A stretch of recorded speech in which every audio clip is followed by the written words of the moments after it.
Hello there. You are listening to Revenue Insights.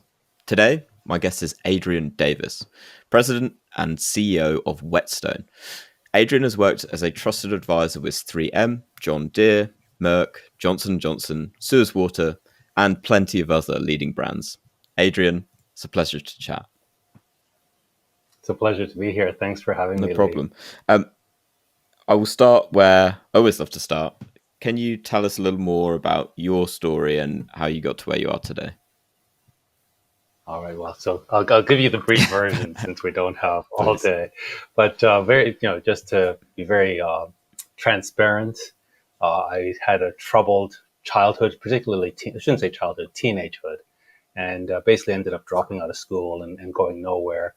Took me a couple of years to figure out that wasn't such a good idea, and started to turn my life around. And that, in the process, I discovered sales. And Lee, I just loved it. It was like a duck to water. I had this moment of just absolute clarity. This is what I want to be, a professional salesperson, which I think is unusual. Most people discover sales as plan B. They do something else and they fall into sales. Sales was plan A for me. And it was just phenomenal. I loved the autonomy. I loved the impact that I was able to have, the value that I was able to create for others. And I was just really committed to figuring it out because I knew it was going to be my career. I really took a disciplined approach to learning what I could about it and just learning how to improve. And that just really set me up, I think, for a very fulfilling career. And about 22 years ago, I started Whetstone just to help others be much more effective in sales.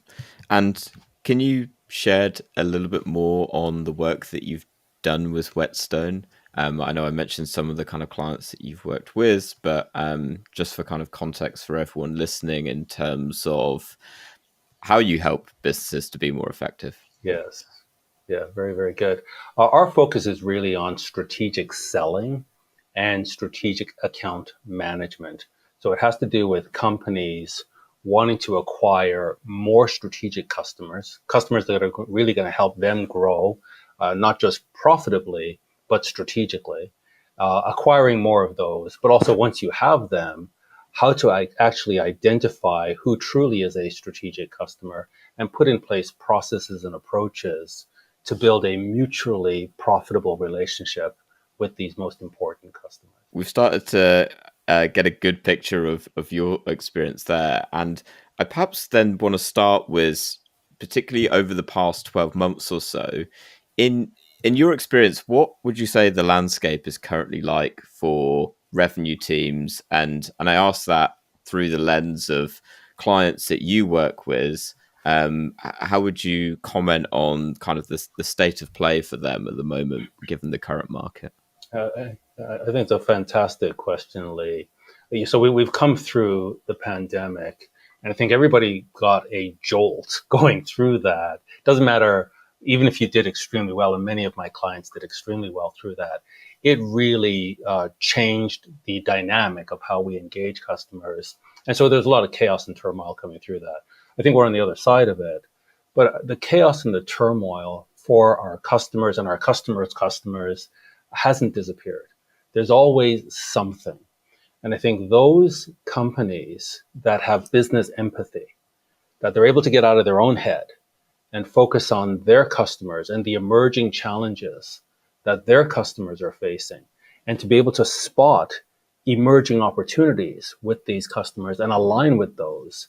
These are the customers that I'm seeing and working with that are doing extremely well.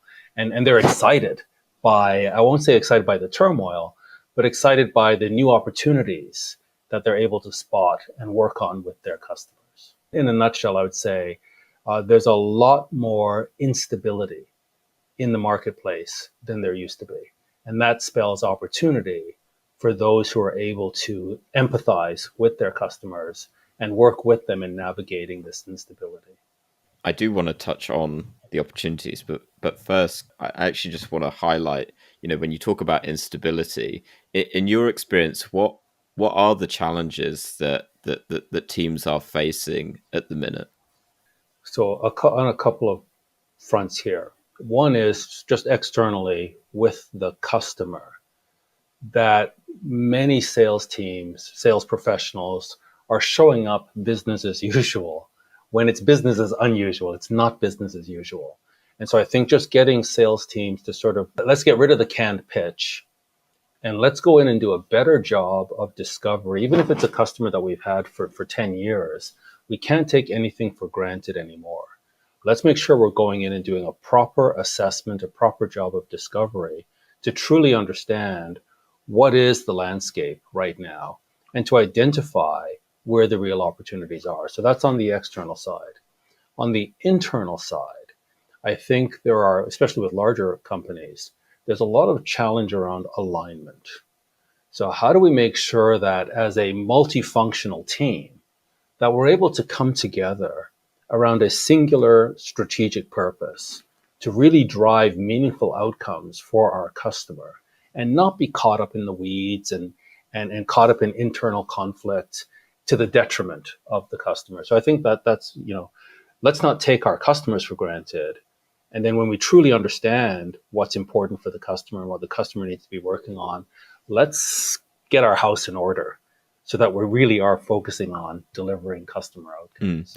And in the work that you do, how do you approach putting the customer first in that situation? We've developed a framework called, I shouldn't say we've leveraged a framework called the hero's journey. And I want to differentiate that we didn't develop it. It's actually a deep psychological archetype that we all have. And what we've been able to do is tap into that and use it as the foundation for customer engagement. And the fundamental shift here is most salespeople, we see ourselves as mini saviors, right? We want to go get in, understand the problem, and save the day. And what we end up doing is inserting ourselves as the hero in somebody else's movie. When that is really short-sighted, what we want to do is understand the movie, understand the plot line of the movie, and understand why the hero is suffering and not able to fulfill their heroic role in their movie. So we want to come in as the special resource, the mentor that can help equip them to navigate their plot line and be successful. So we use that as a fundamental sort of psychological framework that everybody understands. Everybody can sort of experience that aha, like, wow, I've been trying to be the hero. I shouldn't be doing that. I should understand the customer's plot line and participate in their movie. So that's the fundamental psychological shift that we focus on. And then there are a number of skills and competencies and behaviors that we need to build out around that. And that's what we focus on, is developing curriculum or tailoring curriculum to make sure that we're building the proper skill set in the sales professionals and their supporting teams to really operate in this new world of sales, which, as I said at the outset, there's a lot more instability in the marketplace. And as long as we're focused on ourselves, we're missing opportunities all around us. If we can shift that perspective and focus on the customer, we're going to see tons of opportunity. And so it's just a matter of skill building so that teams understand how to really leverage and pursue those opportunities. That was exactly where I was kind of thinking what would be really interesting, because when you talk about making the customer a hero or the hero, right, and approaching it in that way, I think myself, and I'm sure everyone listening, will come at it from the perspective of absolutely, that makes sense. And that then leads on to the question then of, well, how do I do that? And for a lot of folks listening, they'll be living and breathing that instability right now as they listen to it. Perhaps it'll be the start of a new financial year for some, the end for others, and there will be like growing pressure on them in terms of, okay, I've got a target to hit. From the outset, putting the customer first and foremost can be, well, that just makes a lot of sense, but how do I go about doing that? Mm-hmm. And it's not necessarily a quick fix that I can apply. And mm-hmm. Forgive me, because that's my opinion, and feel free to correct me on that. Yes. But for anyone listening, how exactly would you go about starting to implement that? And perhaps could you share a few examples or practical examples of how you could start to apply it? First of all, I love that you said there's this sort of common sense, like, of course, this yeah, I agree. And sales teams that we train, that's the beauty of it. They all start out agreeing. But as we go through the training and the coaching and the development, what they find is they agree conceptually or academically, but in the heat of the battle, in the heat of the moment, they default back to inserting themselves as the main character of the story. And so when they see that, wow, this is my default psychological perspective, that's where the work really needs to be done. So first of all, I just want to make that point. Even though this sounds really simple and common sense, it's actually hard to do. So secondly, in terms of actually implementing it, a lot of it really begins with discovery, Lee. And we provide a canvas that enables them to do that discovery in a more methodical way. And it begins with, number one, identifying who is the hero.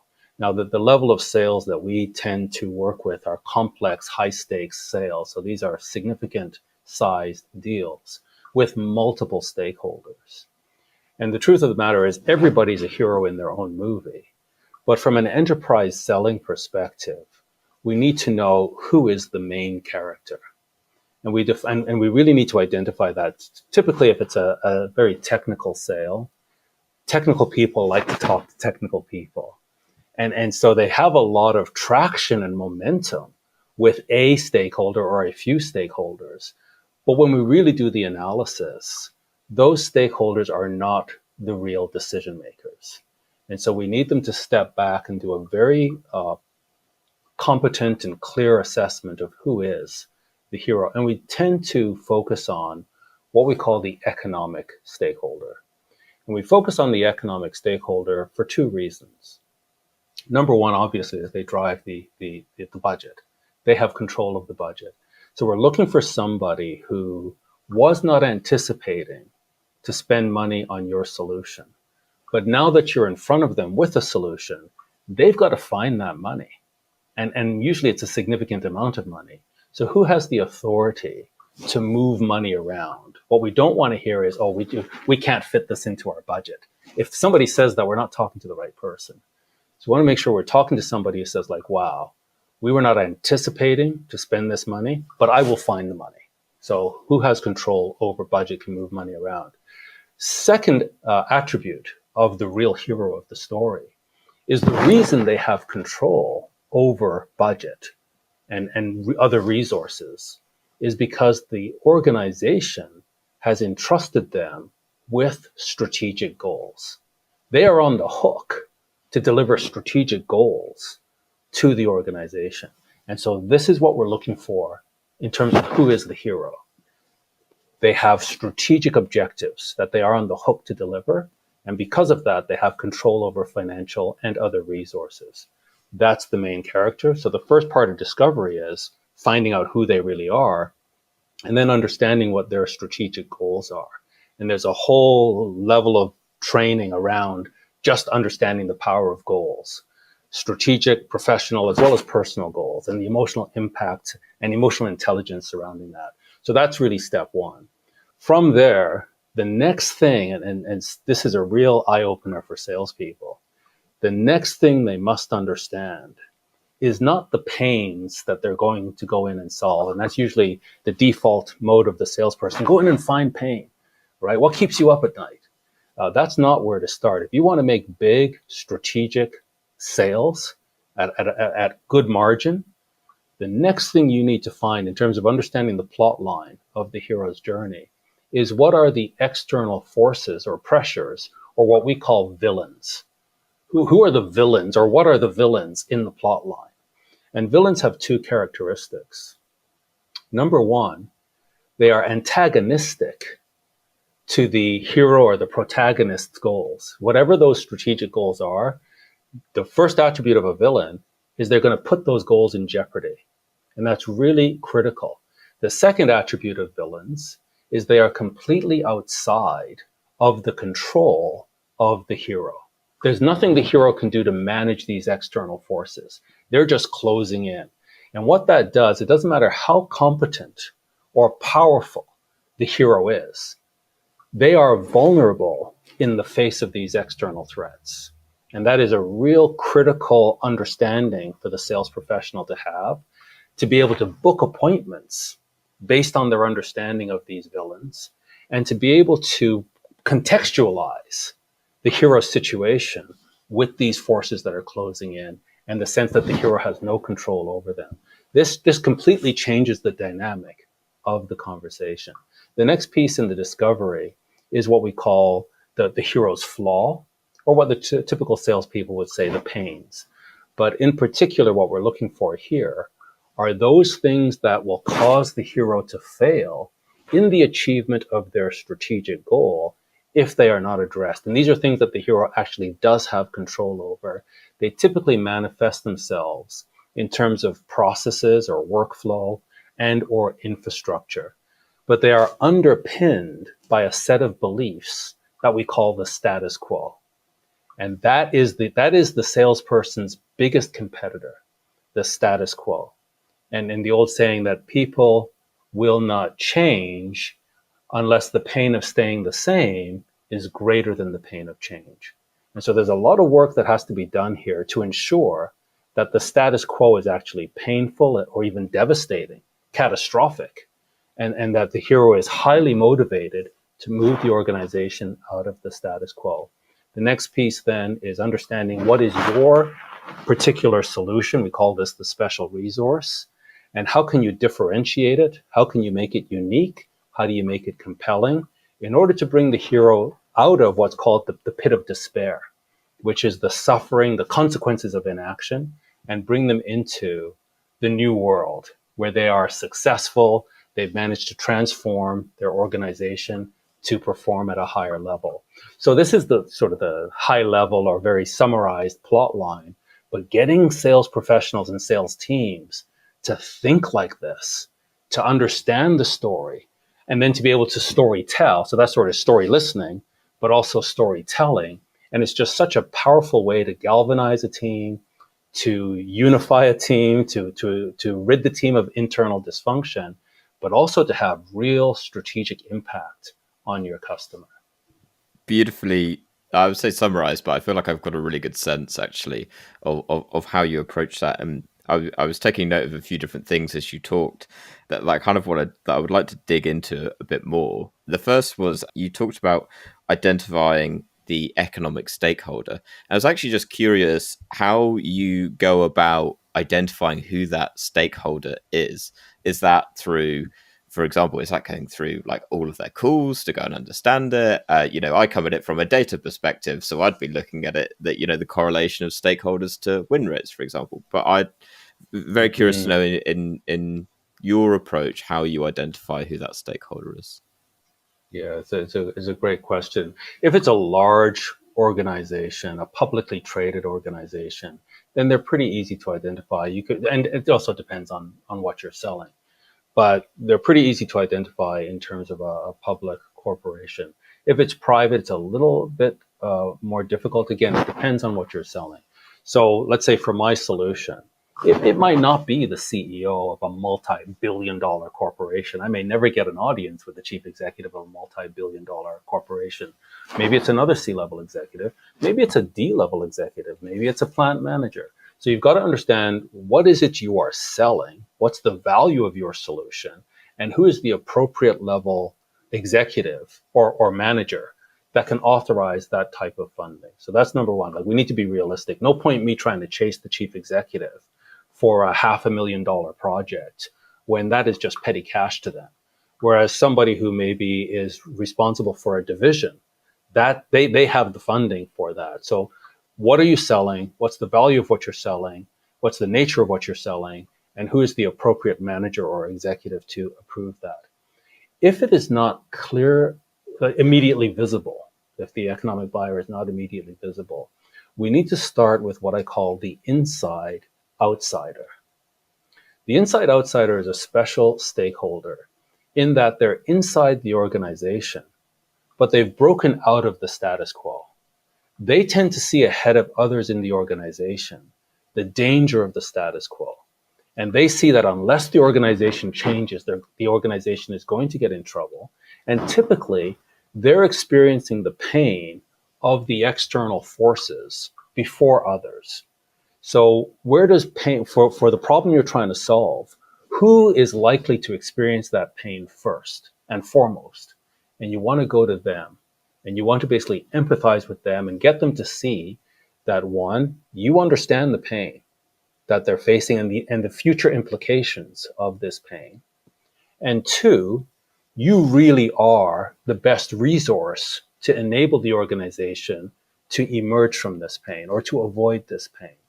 The inside outsider is the champion of change internally. And you want to basically recruit them so that they understand that, yes, we need to change, but we need to change with your solution. Once you've got them, you develop them into a coach. And what they will do is not only identify the economic stakeholder for you, they will also identify other change agents within the organization, as well as how change takes place in the organization. And I think this is something, Lee, that we really need to be sensitive to. That number one, our change is not the only change that the organization is contemplating. And number two, the organization has suffered from previous change efforts. There's a good dose of cynicism that lives within the organization. And these internal change agents understand all of that. And they will actually help you to navigate that, what to say, what not to say, who to meet with, who not to meet with, or when to meet with certain stakeholders and when to meet with others. And they're going to be a great source of intelligence, but also at helping you identify who really is the economic stakeholder and how does your solution need to be crafted in a way that's going to be appealing to that stakeholder. I really, really like your approach to leveraging your inside out kind of individual. Inside outsider, yes. Into really digging into the account from that point. And actually what going back to something that which stands out to me, and I appreciate particularly when you are working with sellers who are selling into enterprise size organizations, every account that they're going to be working is unique. The hierarchy, the pains that they have, all of it is going to be completely unique which presents a challenge in itself, because you are, I would imagine, ultimately building a strategy and helping to build a strategy and to coach these reps to be able to sell into what is something that is ultimately fairly unique. So my question is...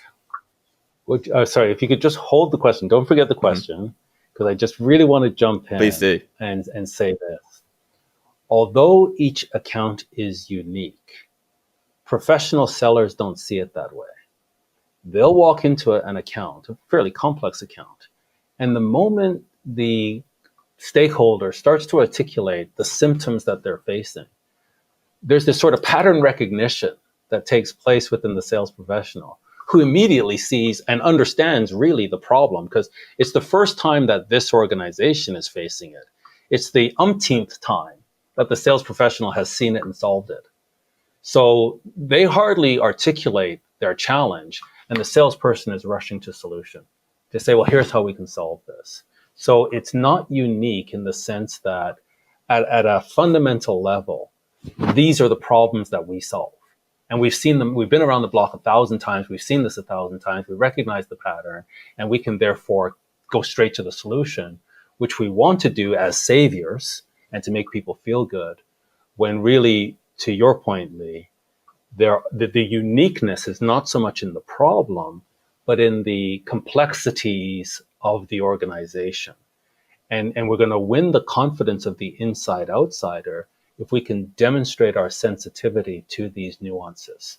And if we can hold our fire and actually craft a better, more compelling solution than our default solution. So sorry to jump in there, but it was such a powerful point around the uniqueness, which you're absolutely right, that sellers typically overlook. I love it. And actually, everything that you've just said there is the perfect tee up for what the question was anyway. Because what I was going to ask was, how do you go about ensuring consistency in that discovery process? And much to the point that you were making, where, yes, in a sense they are unique, but, you know, to a professional seller, or through the eyes of a professional seller, I love the pattern recognition example, where it's like, yes, you know, the hierarchy is slightly different, but I've seen this all before. And actually, it's just a case of like a old telephone exchange where I just need to reconnect these bits here and actually get a clearer sense. But I come at this from the perspective of how do we build process and structure and consistency on that framework that we're using. And so I'm very curious in your work, like how you build that consistency and ensure the discovery is being done consistently. And it's a wonderful question in terms of making sure we're able to manage the team, but also making sure we can actually scale our success. And so I think number one is to be very clear about what our sales process looks like, and to also ensure that our sales process is not self-serving. It's not a sales process for us to hit quota.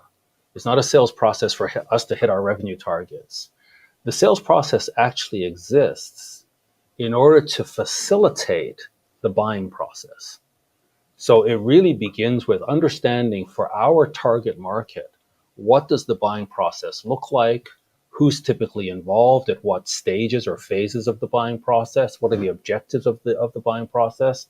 And then how do we ensure that our selling process actually supports and facilitates the buying process? So whatever that selling process is, it has to begin though. Step one has to be discovery. And in that step one, in terms of creating consistency, what we like to do in our training is actually create a workbook for the sales professional. That workbook will begin with industry analysis. Do you really understand the forces at play within the industry? Do you understand the history of the industry? Do you understand why all the players of the industry will have similar objectives based on the history of the industry?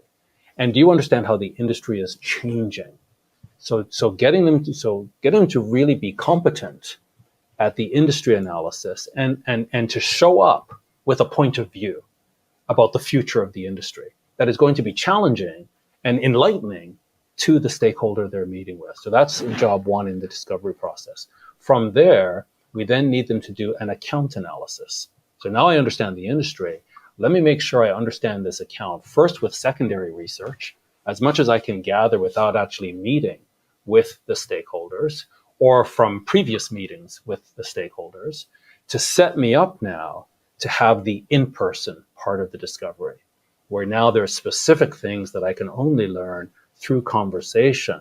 But because of the research I've done beforehand, I'm going to facilitate a very rich conversation. And I'm going to be able to pull out more information from this stakeholder than they have shared with any other of my competitors, just because of the way I've framed and set up this conversation. And so to have an actual workbook with some supporting templates so that they understand how to analyze an industry and how to analyze an account, whether private or public, and then how to craft an agenda for the actual meetings with the stakeholders. All of that will get plugged into step one of the sales process with the objective of moving the customer from step one in the buying process to the next step in the buying process. Beautiful. And that actually, from when you were describing the discovery process before, that the last thing that actually dovetails beautifully with what you were talking about there that I'm really intrigued by is, now I imagine myself now, I've gone through your process. I've got my account. I've done my research. I am diligently doing my discovery as well. And now I'm almost armed with all of this information to have a really rich conversation with the prospect, with the account. How then do you go about leveraging the insights that you've now got, both on the account, on the individual, and so on? And how do you start to roll that out through the buying process then? Yeah, very, very good. Really great questions, Lee. And so now, as a result of this deep insight that we've gathered, what we need to do now is understand the strategic priorities of the hero. So who is the economic stakeholder? Who's the person that can find money, move money, and fund our initiatives and our ideas? And what are their strategic objectives that we have uncovered? What are their, if possible, personal objectives? And what are the goals of the other supporting characters? And we need to align all of that with our capabilities. What are our key capabilities, competencies that we can bring to this to solve this? And then how do we make it unique? So this is the key. How do we intersect the insights that we've gained with the capabilities that we have in such a way that nobody else can duplicate this? And this is where I like to use the filter. I call it the socket filter, as in to plug something into a socket, and you're going to plug a light into a socket and it will light up. Well, we want to plug our capabilities into our customer, and that intersection of the customer's strategic, nuanced needs with our nuanced capabilities that no one else can replicate. This is what we're after. So I call this filter the socket filter, where I want to, whatever solutions we're ideating, I want to just put them through this quick test. The S stands for strategic. Are we just going in, being tactical, solving an operational issue, or are we able to attach it to the strategic objectives of the organization? Because if we can attach it to the business or strategic objectives, that's how it gets funding. That's how it's when companies are looking at their funding and saying, you know what, we can't afford to do everything. We can only do these three things. We want to be attached to those three things that they will find funding for. The O stands for over time. We want to make sure that our intervention is not just one and done. We want to intervene in such a way that we want to be real about change, big impact, but it takes time. So we're looking for an engagement that's going to be 2, 3, 5 years, not just 1 year. We're going to do something in year one, but it's part of a roadmap. So we want to sell roadmaps, not discrete solutions. The C stands for combined capabilities, where this is where we can make our solution unique. That we've got competitors, we all generally do the same thing, but every organization has other competencies and capabilities that their competitors don't have, maybe even partners. So how do we configure a solution that our competitors cannot duplicate? K stands for KPIs. How do we ensure that our intervention is going to move the needle in those areas where it really matters? And the customer is going to see, wow, this is going to have a measurable impact on something that's strategically significant to us. The E stands for embedded. We want to make sure that this solution that we offer, we need to figure out how can it become embedded in how our customer creates value for their customers. How does it get embedded in their operations so that we really set a high bar in terms of switching costs? And it's not easy for them to bring in competition. And then finally, the T stands for transformative. Again, if we're thinking of the hero's journey, we want to see at the end of our intervention that the organization is transformed. There's a way that they used to do business before we showed up. And now as a result of our intervention and embedding our capabilities into their operations, they are transformed and they're able to compete and grow in the marketplace in a whole new way. So I just call that the socket filter. And we want to make sure we're bringing real solutions that can really plug in and light up our customers. I really, really love that. Adrian, I want to ask one final question. What would one book be that you recommend to other revenue leaders? It's really around story. And I've written a book on story. I don't want to be self-serving and just promote my book, but I just want to quickly go on Amazon. It's a book that really impacted me. And it's called Wired for Story. I think it's Lisa Cron. I just want to make sure I get the author right. But I know it's called, Lisa Cron. I was close. Okay. Cron. The book is called Wired for Story. And when I read this book, it really had a big impact on me. Just understanding the sort of fundamental ways we are, as human beings, are wired to tell stories, to listen to stories. And it had a big impact on me writing my book, which is Heroes, Villains, and the Thrill of Professional Selling, where I take this whole concept of story and break it down for professional sellers and how this is our secret weapon. This is our magic wand to understand the power of story. And the best salespeople, just intuitively by nature, are great storytellers. That's one thing we noticed. The top performing salespeople, they tell stories. But generally when I train them, they didn't realize there's an actual structure to this. There's a science behind this. And there's also part of it is not just telling stories, it's listening and discovering the stories so that when we tell our stories, they actually fit. But I would say Lisa Cron, her book, Wired for Story, had a big impact on me. And then obviously for professional sellers in particular, I would recommend my book, Heroes, Villains, and the thrill of professional selling. Beautiful.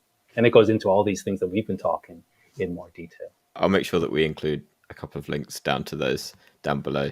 Adrian, it's been an absolute pleasure. One final thing, for anyone that has perhaps been listening and maybe has some questions or wants to pick your brain, where can they find you?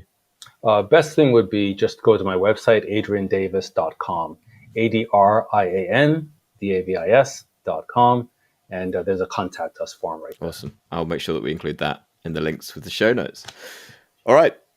As I say, Adrian, thank you so much. It's been a real pleasure chatting today. It's been my pleasure. Great conversation with you. Likewise. And for everyone that has listened this week, we'll thank you so much.